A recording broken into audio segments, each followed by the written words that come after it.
Hey everybody, it's Rob, Frontline Mindset with National Fire Radio. Here back with Kyle Strait.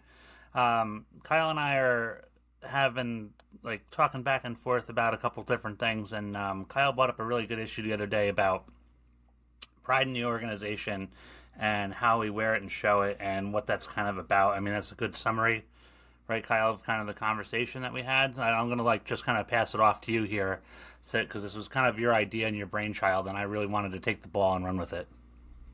Yeah, so things that I've noticed in the fire service, it's in the bigger cities, but we see it in our smaller departments. My previous department did this, my current one does not.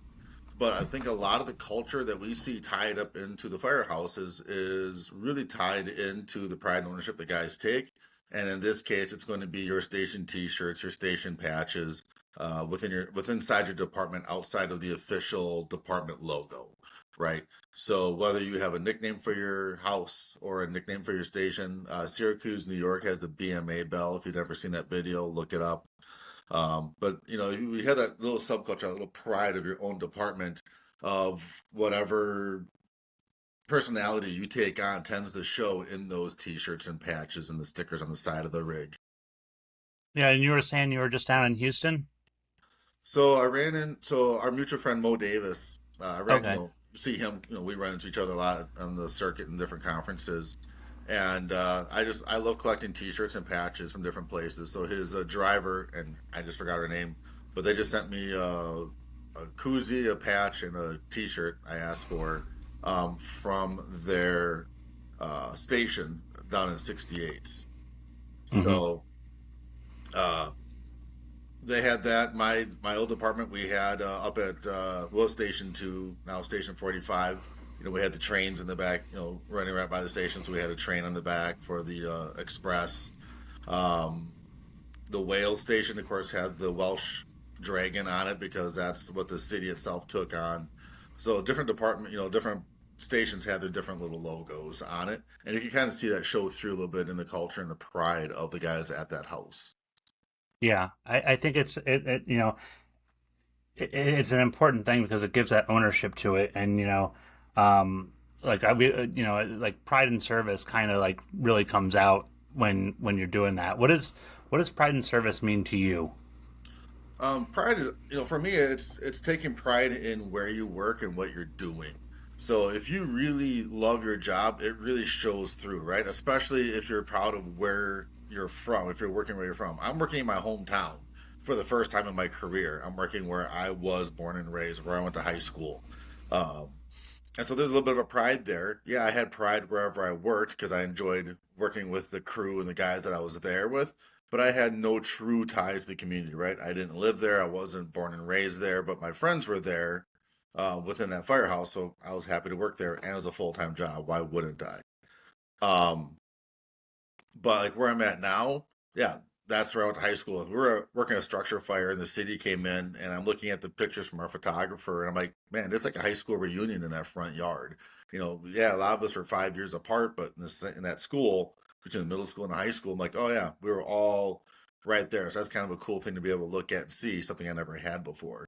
So your pride should really be that you enjoy working where you're at. Yeah, I'm Kyle. I work for so and so fire department. I'm not gonna say where I work, but I work for so and so fire department. I'm really happy to be there. This is some cool things about it versus, man, you wouldn't believe what we got going on. I can't wait to find another job. I'm looking to go anywhere else because I just can't stand XYZ. Right.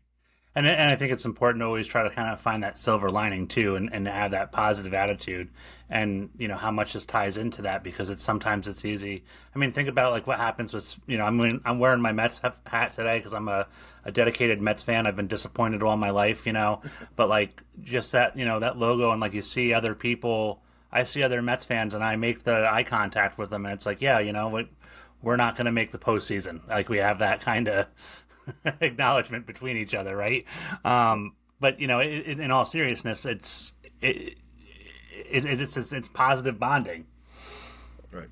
I mean, I would understand. I'm a Cowboys fan. This year is our year, so Yeah.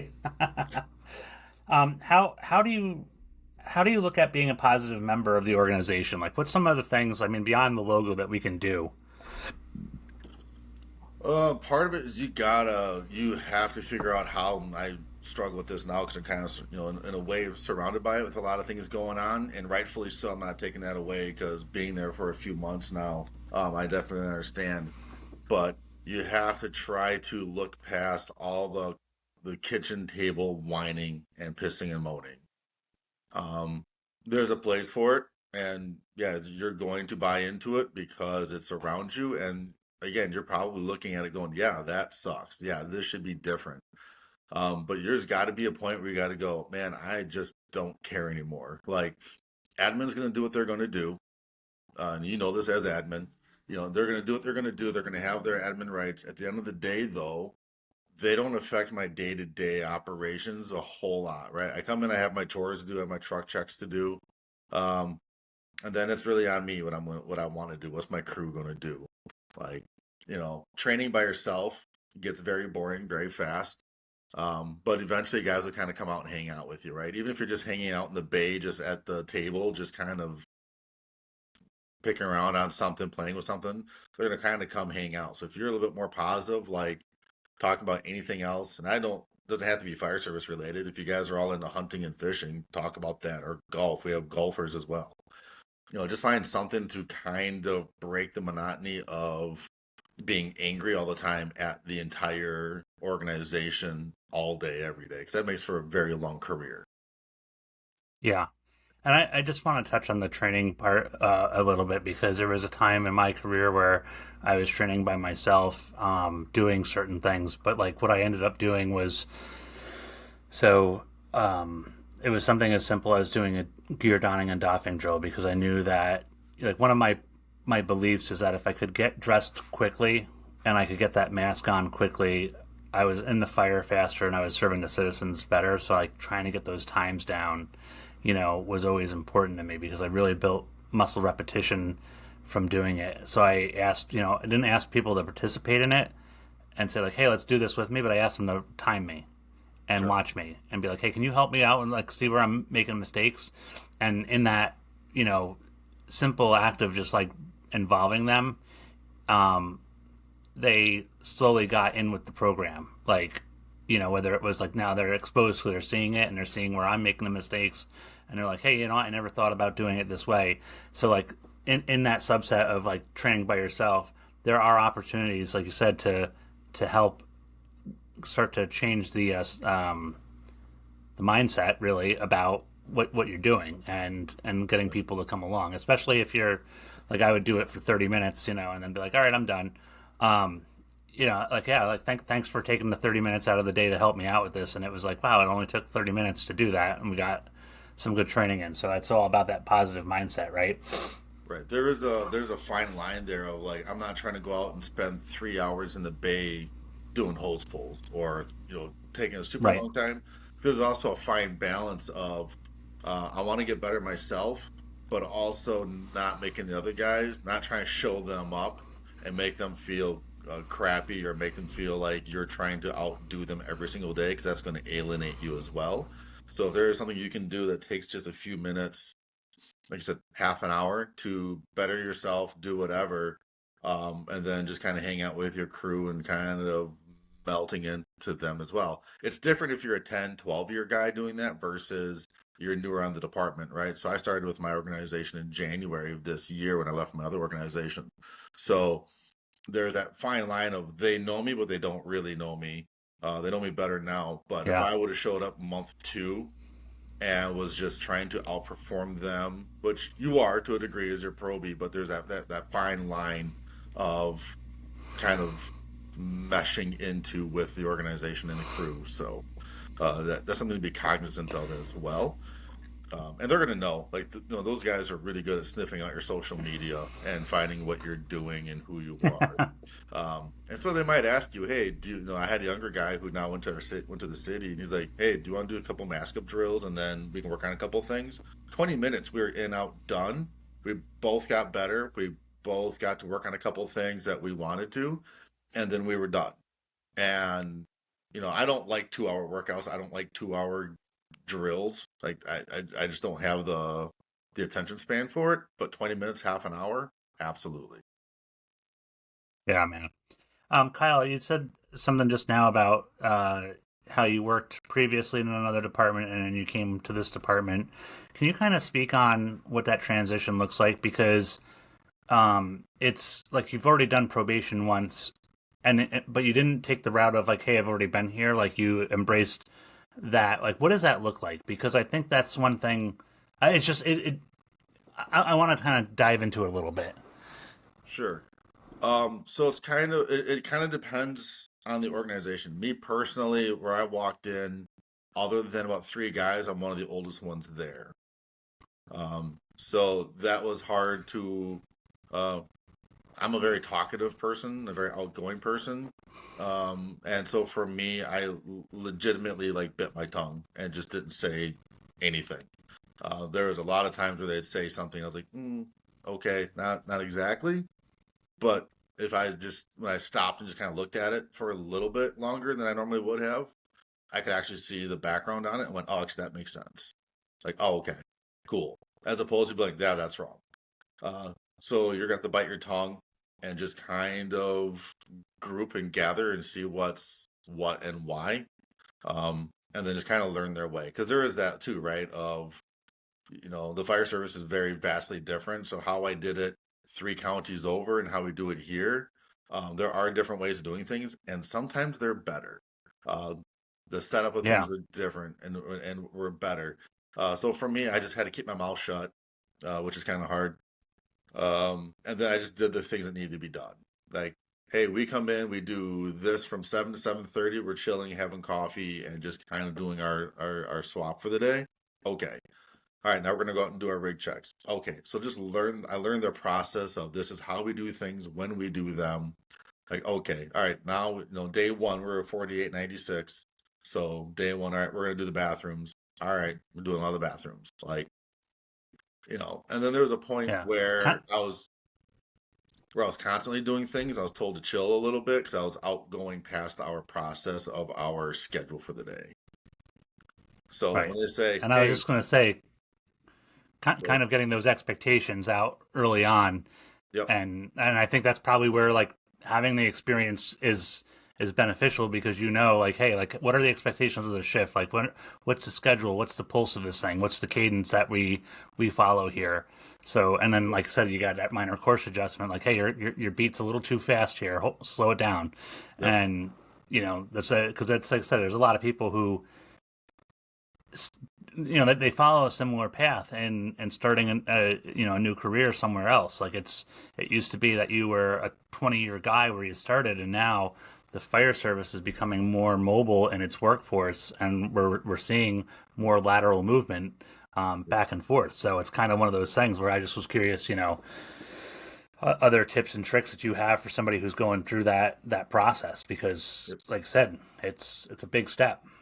Yeah, just be it's okay to sit at the table again, depending on the culture of where you're going. I can't I can speak for me personally. Some firehouses are gonna obviously gonna be different, so figure that out. But if it's seven, if your shift starts at 7 a.m., I'm a 6:20 guy, right? Like I show up between 6:20 6:30, and that's acceptable for the places I've worked. Some places it may not be. For me, both places that was pretty good. I'm still one of the first guys there. Um, and so you kind of come in, get yourself kind of squared away, and then just chill and breathe. There's no extra bonus points at the end of the day for outdoing everybody else's work and showing them all up. It doesn't benefit anybody, and they're not really impressed. And that took me a little bit to realize too. Was yeah, I'm staying busy. Yes, I'm doing things, but they don't need to be impressed by um, the fact that I'm outworking them so much so that they feel like they're being shown up. So finding that Right. medium The um, medium ground there. medium ground on that, yeah. When it comes to you were talking before about, and I'm sorry I'm jumping around a little bit here, Kyle, but it's my brains. Our brains are Okay. ADHDing super well today. Yeah. You talked about the sitting around the kitchen table and having that the positive versus the negative. Like admin's going to do admin things, but it doesn't affect your day. How Right. does both like when it comes to like healthy pride and toxic pride in the fire service? What's the difference between them? Healthy pride, toxic pride. That's a good one. Um, I think they kind of have to go hand in hand for both, right? Hold on one second. Yeah. Okay. Editing. Okay. Be Um, safe. so the healthy pride, of course, is this is who I work for. I'm proud to work for, and I'm also taking care of my stuff, right? My healthy pride Hmm. is I come in, I check my air pack, make sure that's where it's supposed to be to our standard.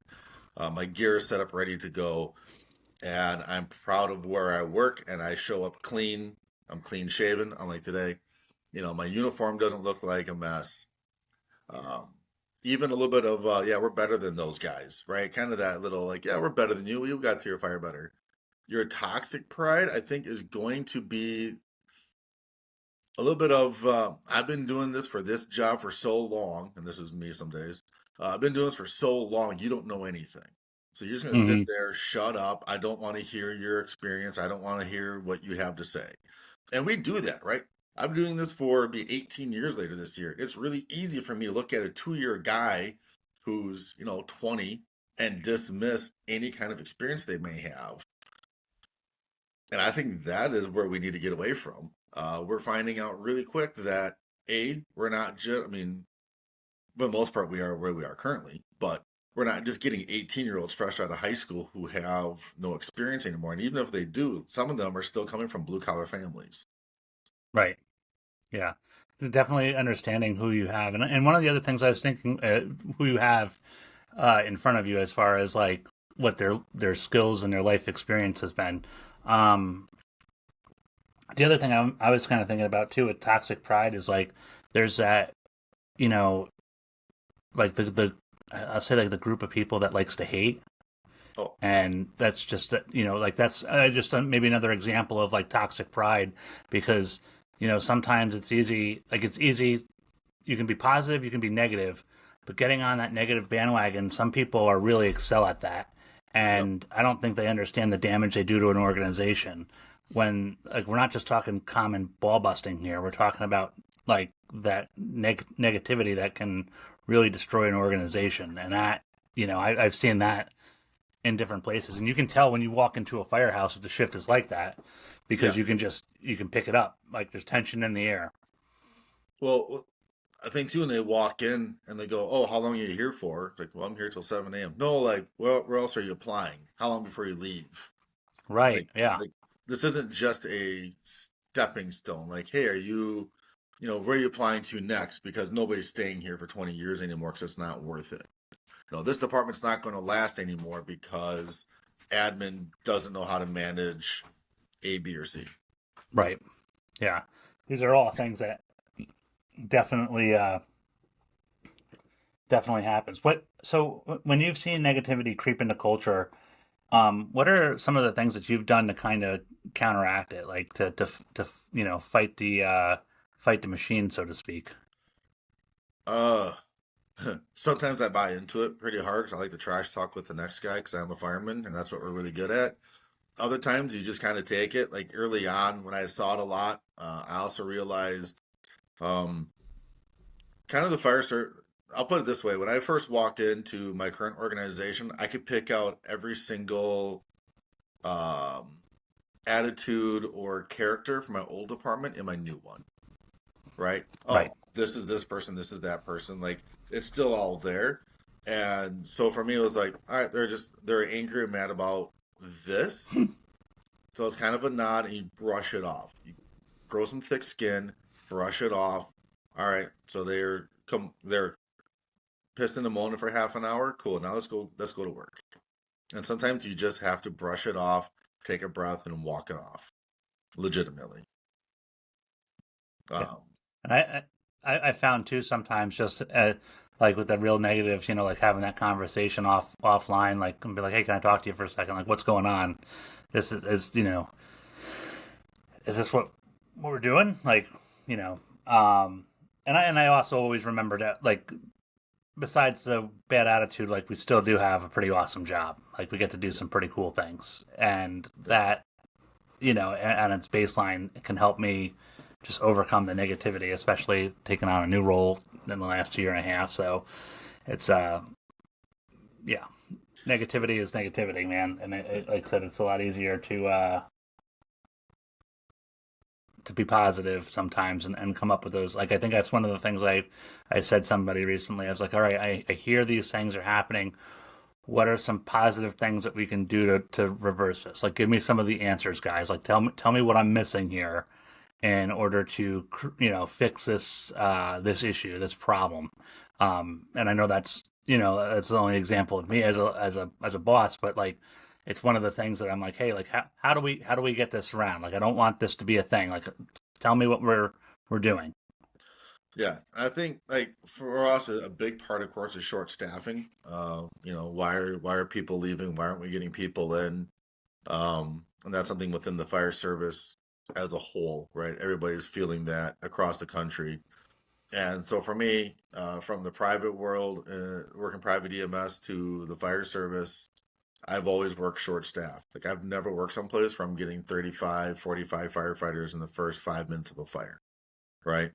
So I'm not Milwaukee, I'm not FDNY, I'm not Dallas or Houston.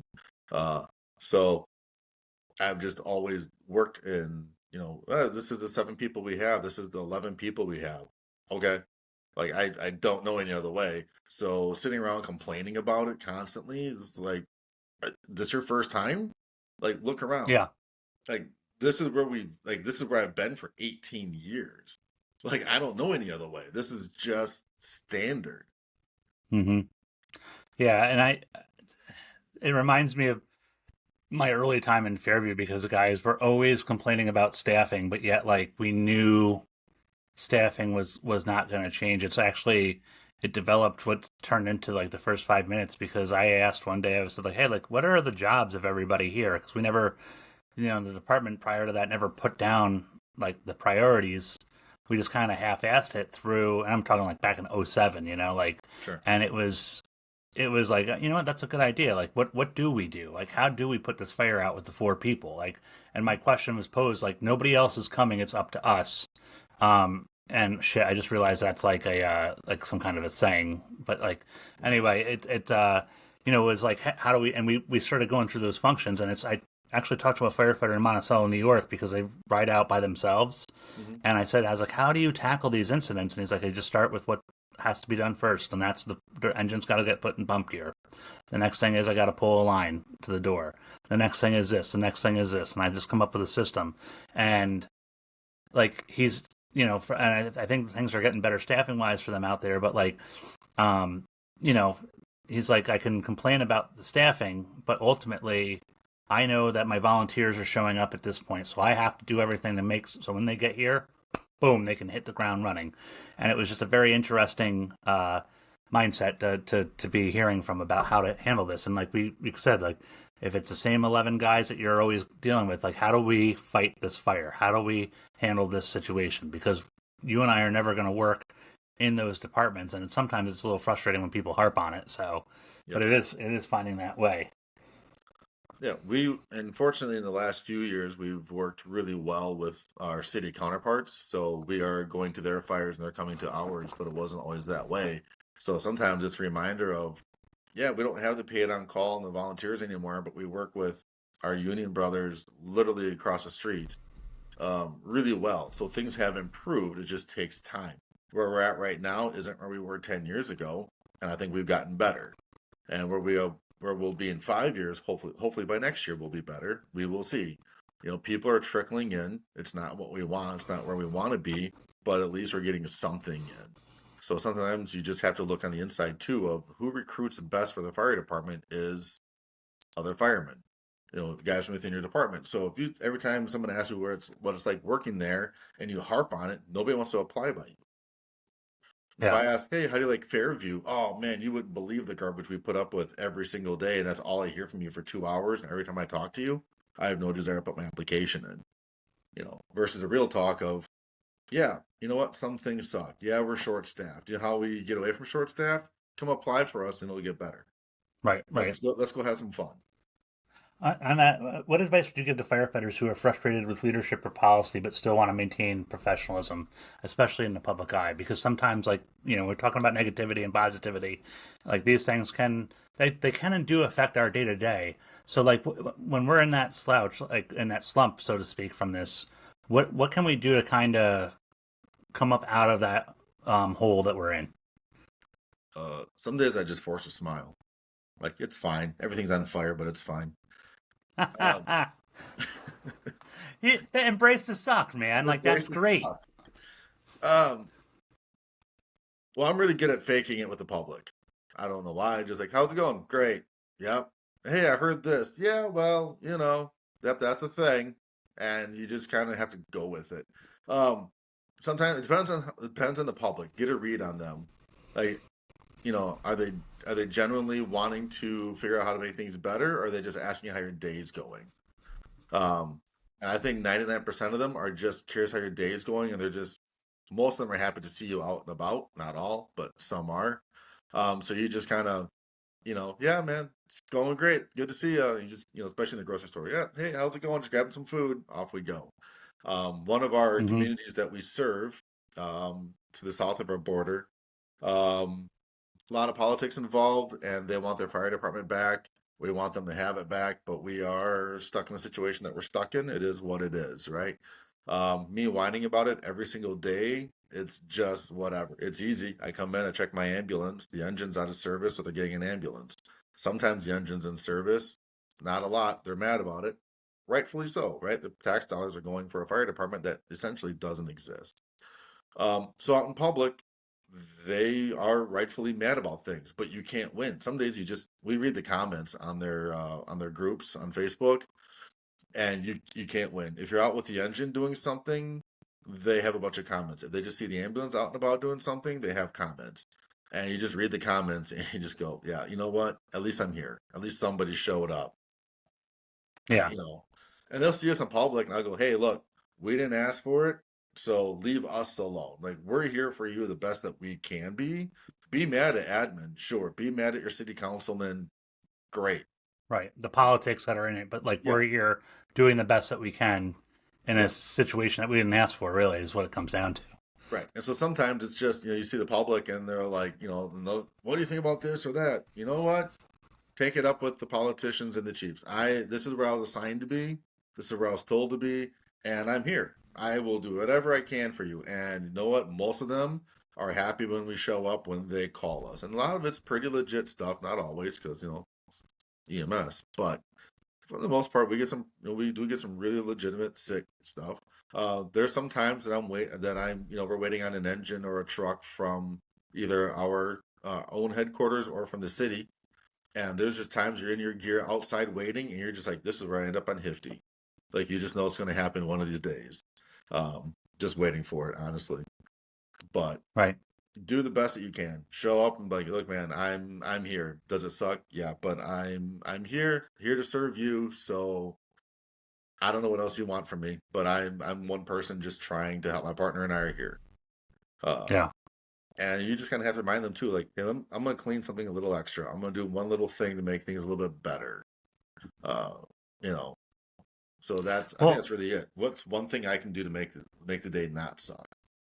yeah, and I think the personal accountability in those situations, because like I said, it's easy to get sucked into the negativity, but like making myself better, because I know that like and for the I've had a bipolar relationship with EMS in my career, and mainly because there are calls that frustrate the crap out of us that we have opinions on that we shouldn't be going to, but yet we're dispatched and we're forced into them.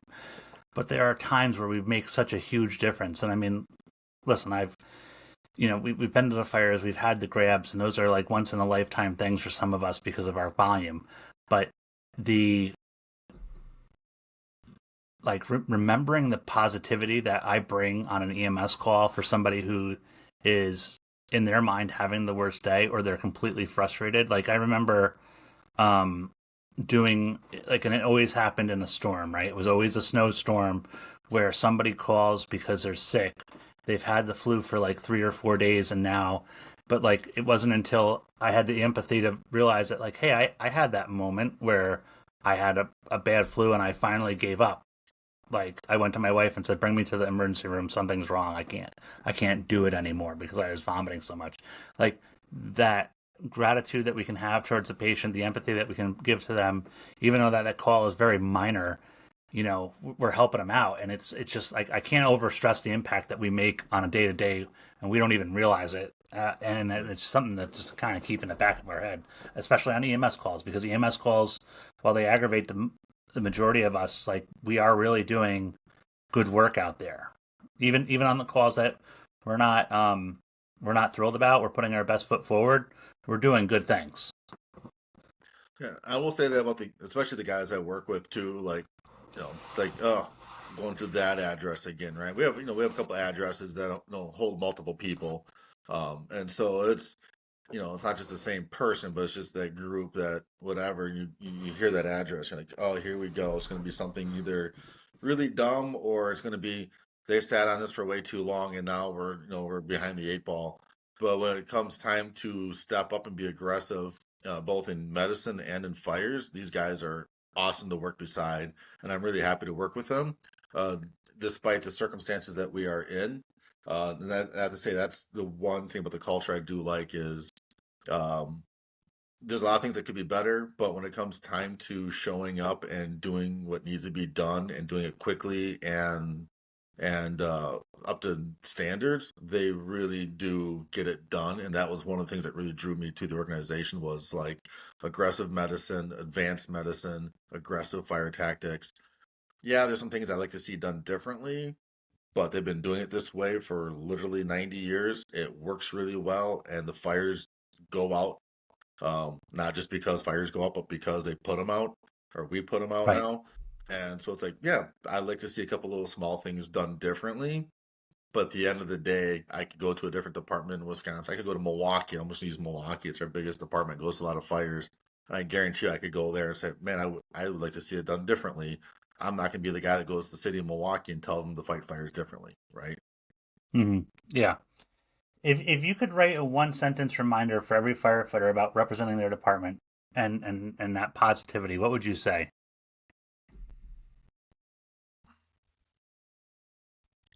How you represent your department also represents you as a person. That's a pretty powerful statement, and like, man, like, I just, that sent a shiver down my spine, because that's really, you're right. Like, that's it's a symbiotic relationship there. The two go hand in hand. So, Yeah.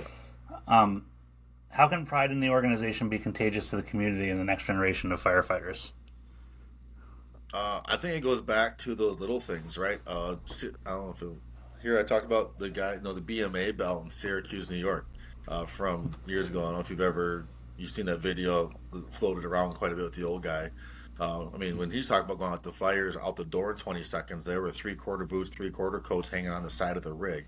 So Right. obviously he retired at some point in the 80s. So he's talking about fighting fires from the late 50s through the 70s, right? Um, but the pride and stuff of where things came from in that house still showed through 30, 40 years later.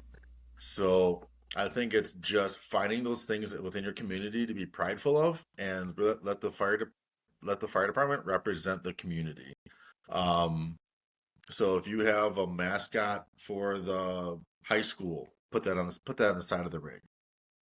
If there's something about your neighborhood or your community that's special, put it on the side of the rig. I don't know where we all of a sudden had to become sterile and only represent that city in the very bit of, I work for this fire department, this is the patch, or this is just the city I work for, and then no other Yeah. uh, character to it. Add character to it. We had to put characters back in the house. Yeah. And well, I mean, it's part of, like, right, like unions and departments to be, but whether it be volunteer or career, like, kind of like sponsoring that local little league team, Yep. the youth soccer league, or the Pop Warner football, like, showing up at the games if you can, and just to watch and cheer on. Like, these are all things that you can do that take very little effort but have a huge impact in your community. Um, Yep. if there's one thing from today that you hope every firefighter remembers after hearing our conversation, what would it be?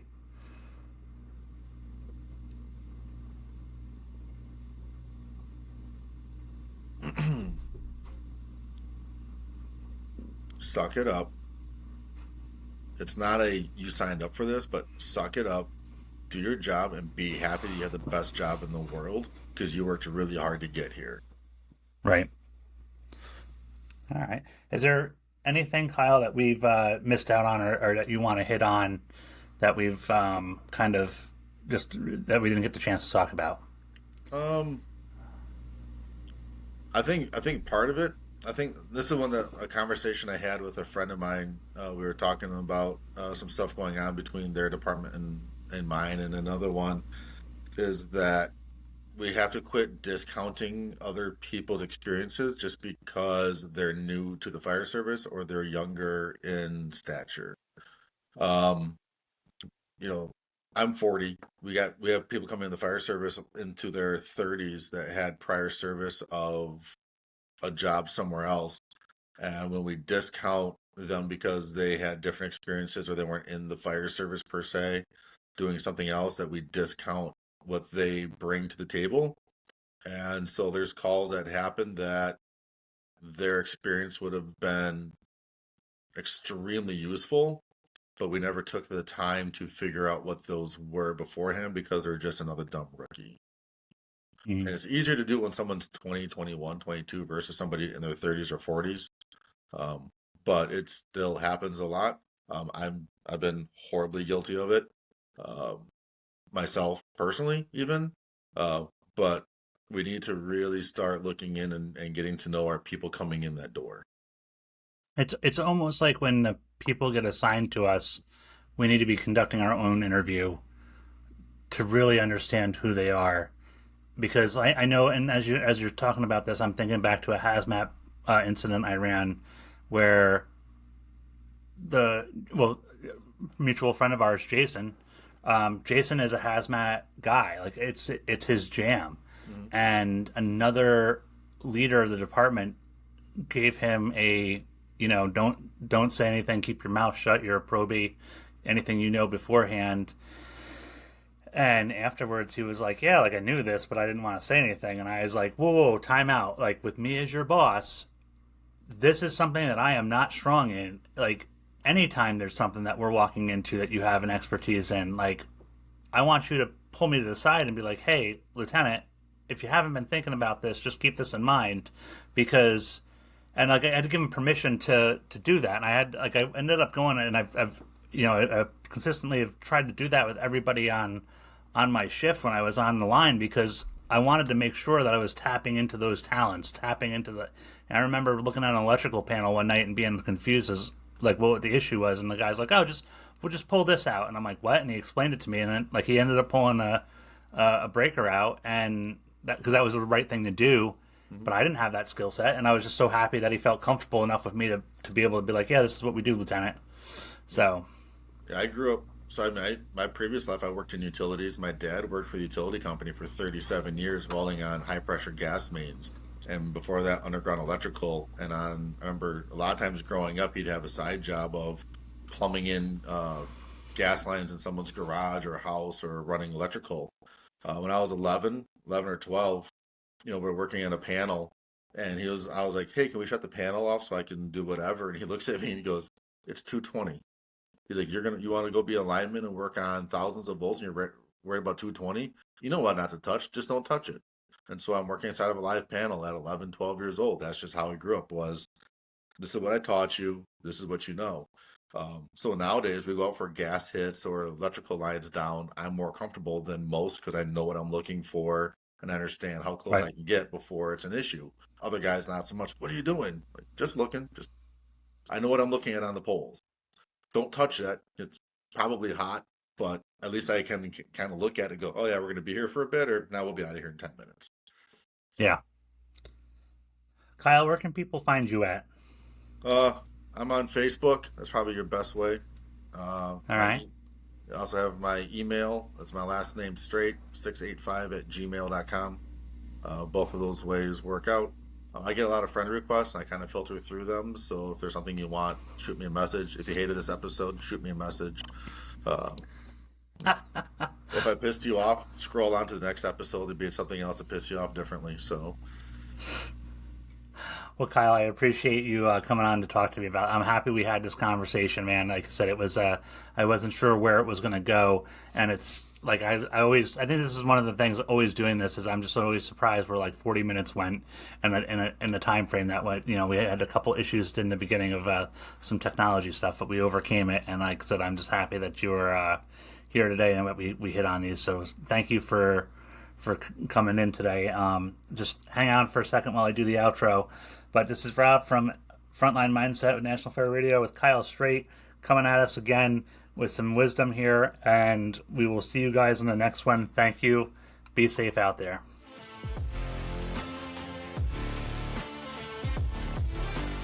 National Fire Radio.